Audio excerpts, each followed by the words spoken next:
These are the answers and the times you'll find them in the listening.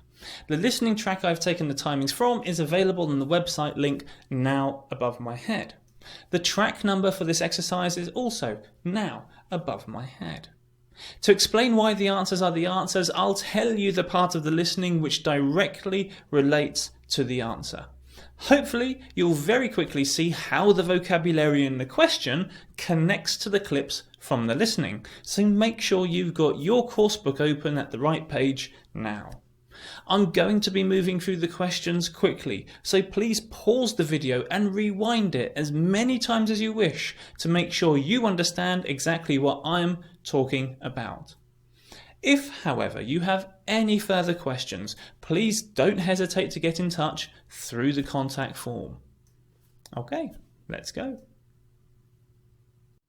For question 1, the answer is C, a board game, because the speaker talks about throwing dice, collecting points, being based on a TV programme, adult and junior versions, and keeping the family entertained, which are all hallmarks of a board game.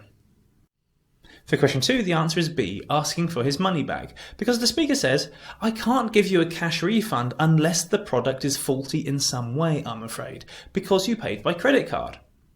A refund is simply where you try to get your money back. For question 3, the answer is B, asking for advice about something, because the caller says at the end, I just wondered if you had any ideas on what I could do.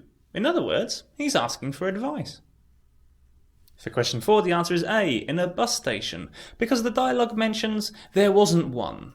The general context might allow us to understand that this one might refer to there not being a bus. In other words, there wasn't a bus.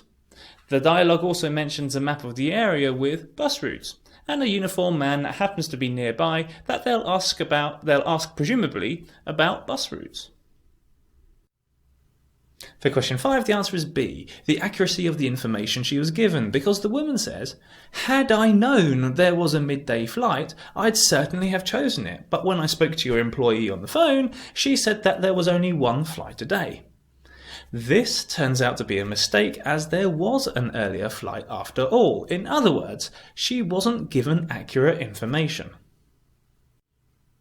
For question 6, the answer is C, his secretary, because the man says, yes, I know that you didn't make the booking yourself, presumably on behalf of the man, something a secretary would do. It's probably on my desk, somewhere which suggests work, and then he asks the person to do something, all tasks you might expect a secretary to do.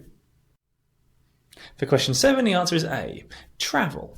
And that's because the speaker says, the idea has caught on fastest where there's something to be picked up, especially holiday documents. Holidays, journey, trips, travelling. For question 8, the answer is B, a new idea that will help e-commerce, because the speaker is talking about the problem of being around to accept deliveries made by online or e-commerce purchases, as the buyer is most likely going to be at work and not at home. Then at the end, he talks about a solution at hand, in other words, a solution which is available that will presumably help e-commerce as regards deliveries.